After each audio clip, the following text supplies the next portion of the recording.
¿Está dormida nuestra fe? ¿Está dormida no solamente la fe nuestra en lo personal, sino está dormida también la fe de la comunidad, de la sociedad, del mundo? A veces pareciera que sí, en el relato de este fin de semana se nos propone aquella ocasión, aquel instante en el cual Jesús y sus discípulos se trasladan de una orilla a la otra del lago en una barca, y el viento comienza a arreciar y las olas inundan la barca, y Jesús estaba dormidito ahí atrás, en la popa del barco, en la parte de atrás del barco. Y entonces los discípulos lo despiertan, le dicen: Señor, ¿no te importa que nos hundamos? Jesús reprende al viento, calma la tempestad, y después reprende a sus discípulos, les dice: ¿por qué son cobardes? ¿Por qué no tienen valor? ¿Y por qué no tienen fe?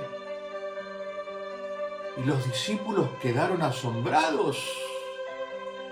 Pero hay muchas cosas importantes en este relato. En principio, cuando los discípulos empiezan a llevar la barca de una orilla a la otra, lo hacen con su propia ciencia, con su propia creencia de cómo deben hacerse las cosas. En ningún momento le preguntan a Jesús: Señor, mirá, hay una nubecita, por allá hay una nube muy grande, y parece que hay viento. ¿Cómo hacemos? ¿Por dónde vamos? ¿No? Ni lo hablan a Jesús, lo tienen en su propia barca y no lo hablan. A punto tal de que Jesús se queda dormido si nadie habla con él. Hasta que, como decimos habitualmente, las papas queman, y entonces sí, ahí desesperados a buscar, se acuerdan: está Jesús allá en el fondo.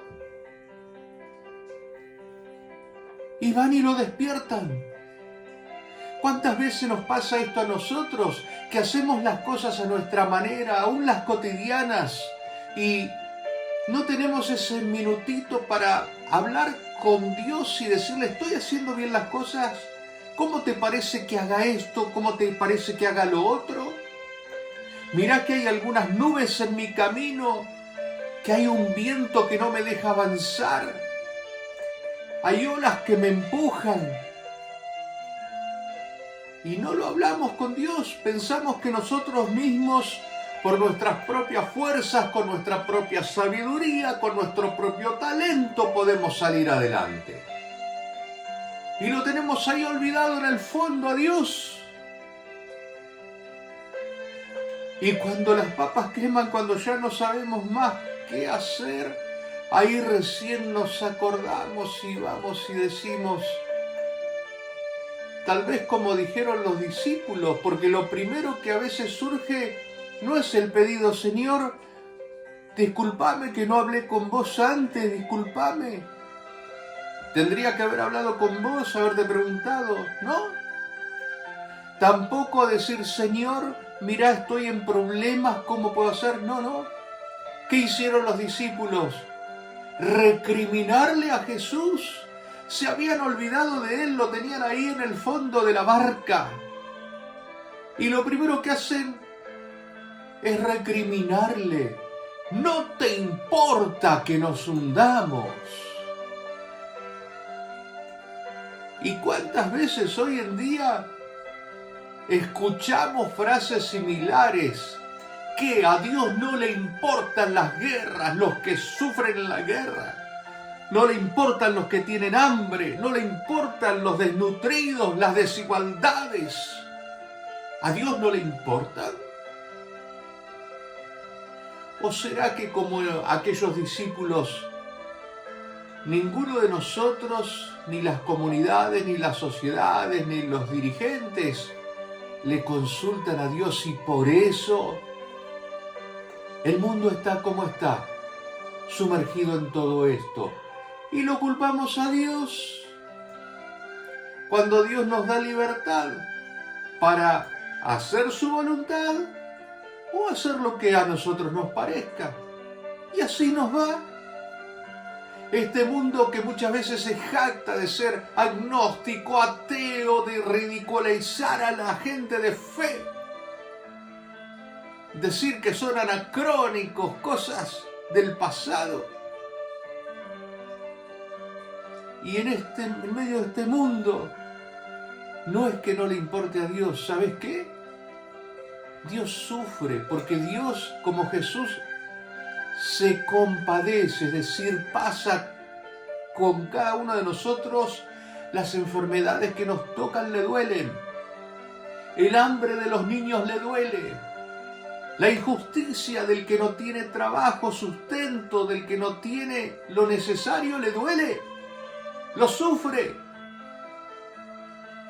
la violencia la sufre. Entonces no es que no le importa.